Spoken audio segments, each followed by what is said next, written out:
ओम गणेशाय नमः। ओम नमः शिवाय। मैं निखिल ज्योतिषाचार्य आप सभी का मेरे चैनल पर पुनः स्वागत करता हूं। आशा करता हूं कि आप सभी स्वस्थ होंगे। महादेव की कृपा आप सभी पर सदैव बनी रहे। ये वीडियो कन्या यानी कि वर्गों के लिए अत्यंत विशेष है, क्योंकि वीडियो है आने वाले सप्ताह यानी कि 26 अगस्त से 1 सितंबर के साप्ताहिक राशिफल के बारे में। कैसा रहेगा आने वाला सप्ताह कन्या के लिए। जो मेरा साप्ताहिक राशिफल होता है वो चंद्रमा और उनकी गति पे आधारित होता है। चंद्रमा एक ऐसे ग्रह हैं जो बहुत तेज़ गति से भागते हैं और करीबन 2.25 से 2.5 दिन में राशि बदल लेते हैं। तो स्वाभाविक है कि पूरा हफ्ता जो कि 7 दिन का होता है, तो उसमें चंद्रमा कई बार राशि बदलेंगे, कई भावों में जाएंगे, ग्रहों के साथ युति योग दृष्टि संबंध बनाएंगे। तो इन सब चीज़ों का क्या प्रभाव आपके जीवन पर पड़ सकता है, यही आधार मेरे साप्ताहिक राशिफल का होता है। चंद्रमा मन के कारक होते हैं और जिस भाव में जाते हैं उसको बहुत एक्टिवेट कर देते हैं, इसलिए चंद्रमा की विशेषता जीवन में बहुत बढ़ जाती है। यदि आपकी लग्न राशि या चंद्र राशि कन्या है, दोनों ही गाइडेंस के लिए अवश्य इस राशिफल को ऑब्जर्व कर सकते हैं। शुरू करते हैं। चंद्रमा आपके भाग्य स्थान में ही रहेंगे 26 तारीख को, और 28 अगस्त सुबह के 4 बजे तक उनका गोचर यहीं पर रहेगा। चंद्रमा का भाग्य स्थान में आना बहुत अच्छा होता है, स्पष्ट है नाम से ही। लाभ स्थान के स्वामी हैं और भाग्य स्थान में बैठे, यानी कि भाग्यपूर्ण साथ देगा लाभ अर्जित करने के लिए। यहाँ पर चंद्रमा और गुरु की जोड़ी भी है, यानी कि गजकेसरी योग बन रहा है, और ये भी अति विशेष होता है।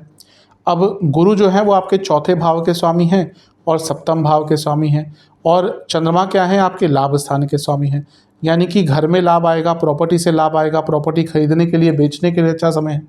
और क्योंकि सप्तम भाव के स्वामी हैं, यानी कि आपके पति या पत्नी को भी लाभ मिल सकता है, और यदि आप बिजनेस करते हैं तो उसमें भी लाभ प्राप्त होगा। तो हफ्ते का शुरुआती भाग तो आपके लिए बहुत अच्छा दिख रहा है। गुरु हैं नवम भाव में जो धर्म का स्थान है, और चंद्रमा ने यहाँ पे आकर उस भाव को एक्टिवेट कर दिया। लाभेश है चंद्रमा, यानी कि जिस भी भाव में है उसको उसकी वृद्धि करेंगे। तो यहाँ पे धर्म की वृद्धि होती हुई दिख रही है। हो सकता है किसी धार्मिक स्थल पर अचानक से जाने का मौका मिले, घर में कोई अनुष्ठान आप इस हफ्ते करवाएं। तो हफ्ते का ये शुरुआती भाग आपके लिए बहुत अच्छा दिख रहा है। भाग्य का भरपूर साथ मिलेगा, क्लैरिटी रहेगी, सकारात्मकता रहेगी। जितना धर्म का आचरण करेंगे, जितना धर्म के पास रहेंगे, उतना आपको सकारात्मकता का बहुत ज़्यादा होगा, बोध ज़्यादा होगा। तो ये समय आपका बहुत अच्छा दिख रहा है। जब भाग्य स्थान में होते हैं चंद्रमा, तो भाग्य साथ देता है अटके हुए कार्यों को पूर्ण करने के लिए। नवांश कुंडली कह रही है कि थोड़ा शांत रहिएगा, ईगो थोड़ा बढ़ सकता है, उस पर नियंत्रण। दशपांच कुंडली कह रही है कि कार्य क्षेत्र में बहुत लाभ होगा। अगर ट्रांसफर्स चाह रहे थे अपने आपके मन में था कि कुछ चेंज आए, तो चेंज लाने के लिए अच्छा समय है। बिजनेस, यहाँ पर बस एक ही चीज़ कहूँगा कि कम्युनिकेशन पर ध्यान दीजिएगा, स्पेशली अपने पार्टनर से। लव लाइफ की जहाँ तक बात है, चीज़ों को सिंप्लीफाई कर लीजिए। अभी बहुत आपने चीज़ों को कॉम्प्लेक्स कर दिया है। वैवाहिक जीवन अच्छा है सब कुछ, बस एक ही बात कहूँगा कि एक दूसरे के प्रति एक प्योर भावना रखिए। ट्रस्ट इश्यूज थोड़े से दिख रहे हैं। स्टूडेंट्स की जहाँ तक बात है, अच्छा है सब कुछ, लेकिन आपको थोड़ा सा अपने आप को और एक्सपेंड करना पड़ेगा, अपने मन को, अपने मस्तिष्क को, अपनी क्षमता को समझना पड़ेगा। सेहत की जहाँ तक बात है, कफ रोग तंग करेंगे, इन्फेक्शन तंग कर सकते हैं, बीपी की प्रॉब्लम तंग कर सकती है, और इंडाइजेशन तंग कर सकती है। सर्वाष्टक में आपका सप्तम भाव बली है, तो बिजनेस वालों को तो लाभ यहाँ पर अत्यंत दिख ही रहा है। 28 अगस्त सुबह के 4 चंद्रमा आ जाएंगे आपके 10वें भाव में, यानी कि मिथुन में, और 30 अगस्त सुबह के 11 तक यहीं पर रहेंगे। चंद्रमा का 10वें भाव में जाना कहीं ना कहीं अच्छा ही माना जाता है। लाभेश हैं तो 10वें घर में जा रहे हैं, बहुत अच्छा है। और मंगल के साथ बैठे हैं चंद्र मंगल योग। चंद्र मंगल योग अपने आप में धन प्राप्ति का होता है, लेकिन हाँ, चंद्र मंगल योग से धन प्राप्ति थोड़ी अलग तरीके से होती है। अब मंगल क्योंकि अष्टमेश हैं और चंद्रमा लाभेश हैं, दोनों की युति हो रही है 10वें भाव में। पहला, अचानक से आपको कोई धन का लाभ हो सकता है, करियर हो, बिजनेस हो, दोनों में ही। और जॉब चेंज करने का विचार कर रहे थे, तो आपके लिए हफ्ते का मध्य भाग बहुत अच्छा रहेगा। चंद्रमा लाभेश हैं, मंगल अष्टमेश हैं, इनका 10वें भाव में होना, यानी कि थोड़ी अनिश्चितता आ सकती है, स्पेशली मंगल के कारण। लेकिन क्योंकि यहाँ पे कोई बहुत और बुरा योग नहीं बन रहा, तो अनिश्चितता को हैंडल कर लेंगे। बस गुस्से पर कंट्रोल कीजिएगा, ज़्यादा उत्सुकता नहीं लानी, उस पर आपको नियंत्रण रखना है। चंद्रमा और मंगल दोनों मिलकर चौथे भाव को देख रहे हैं। मंगल प्रॉपर्टी के कारक हैं, चंद्रमा लाभेश हैं। हफ्ते का मध्य भाग भी प्रॉपर्टी आदि खरीदने के लिए बहुत अच्छा। अगर आप उस फेज़ में है कि प्रॉपर्टी ढूंढ रहे थे, तो कोई बहुत अच्छी प्रॉपर्टी आपको मिल सकती है। अब ऑब्वियसली प्रॉपर्टी खरीदना एक दिन का काम नहीं होता, प्रोसेस होता है लंबा, लेकिन प्रॉपर्टी मिलना ही अपने आप में एक डिज़ायरेबल, जो आपकी बजट में हो, लोकेशन में हो, दुनिया भर की चीज़ें देखता है व्यक्ति। आजकल तो वास्तु का इतना फैला दिया है कि जो एक सरल सी चीज़ जो वास्तु थी, उसको आज लोग कुछ भी रखने से पहले इतना डर जाते हैं कि कहीं वास्तु के कारण ख़राब ना हो जाए। वास्तु होता है, लेकिन आपके ज्योतिष और आपकी नियति के ऊपर नहीं जा सकता। तो यहाँ पर घर ढूंढने में या प्रॉपर्टी ढूंढने में भी आपको लाभ प्राप्त होगा। और क्योंकि कर्म भाव में मंगल हैं और लाभेश हैं, यानी कि कर्मों में सफलता प्राप्त होगी। नवांश कुंडली बता रही है बहुत अच्छा समय है, जीवन की कठिनाइयों को दूर करने का समय है, टेम्पररी वाला ऑब्वियसली। जीवन की कठिनाइयाँ कभी तो ऐसा तो हो ही नहीं सकता कि हमेशा के लिए दूर हो जाए, लेकिन टेम्पररी। दशांशा कुंडली कार्य क्षेत्र में अच्छा है, कॉन्फिडेंस रहेगा, गुस्से पर कंट्रोल। बिजनेस बहुत अच्छा टाइम है, बल्कि चमकने का टाइम है, नया काम करने का टाइम है।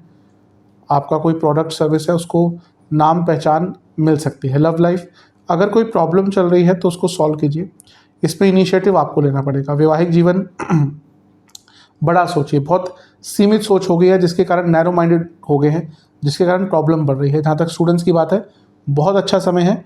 कुछ बदलाव लाना चाह रहे थे अपने पढ़ने के तौर तरीकों में, अपने पूरी दिनचर्या में, उसके लिए समय अच्छा है। सेहत, कफ रोग रहेंगे, बीपी की प्रॉब्लम करेगी। जिनको हृदय संबंधित रोग है, थोड़ा सा कष्ट हो सकता है। सर्वाष्टक में आपका अष्टम बली है, ठीक है, थोड़ी अनिश्चितता रहेगी। कुछ भी इम्पल्सिव होकर मत कीजिएगा। 30 अगस्त सुबह के 11 चंद्रमा आ जाएंगे आपके लाभ स्थान में, यानी कि कर्क में, और सप्ताह अंत तक यहीं पर रहेंगे। चंद्रमा का लाभ स्थान में आना बहुत अच्छा होता है, और सबसे इम्पॉर्टेंट चीज़ है कि यहाँ पर वो अपनी ही राशि में है और बुध के साथ है जो लग्नेश हैं, तो पैसा आएगा। ये बुध वक्री भी हैं, पतित भी हैं, यानी कि गिरे हुए हैं। तो कोई भी ग्रह जब वापस आता है तो उसको उस कार्य को ठीक करने आता है या पूरा करना आता है जो वो नहीं कर पाया। तो कोई पैसा रुका हुआ था, कोई काम रुका हुआ था, कोई इच्छा पूरी नहीं हो रही थी, लाभ मिलेगा। ध्यान ये देना है कि बुध वक्री हैं, लग्नेश हैं। वक्री बुद्ध यानी कि वक्र बुद्धि, और राहु का प्रभाव भी है, यानी कि भ्रमित भी रहेंगे। तो लालच बढ़ सकता है, इच्छाएं बहुत तेज़ हो सकती हैं, वासनाएं बढ़ सकती हैं, लोगों के प्रति जलन की भावना बढ़ सकती है, और उस चक्कर में अपना नुकसान कराएंगे। तो थोड़ा सा इन सब चीज़ों पर ध्यान दीजिएगा, अन्यथा लाभेश और लग्नेश का, कर्मेश और लग्नेश का लाभ स्थान में योग, वो भी राहु का प्रभाव, यानी कि अचानक से पैसा आदि आ सकता है। बस भ्रमित रहेंगे, इसलिए कोई बड़ा कार्य नहीं करना।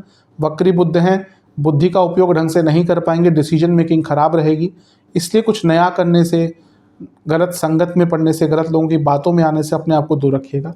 इच्छाओं पर कंट्रोल करना सबसे अनिवार्य रहेगा। नवांश कुंडली बता रही है कि ठीक है, लेकिन वाणी पर कंट्रोल, स्पेशली पर्सनल लाइफ में इंपॉर्टेंट रहेगा।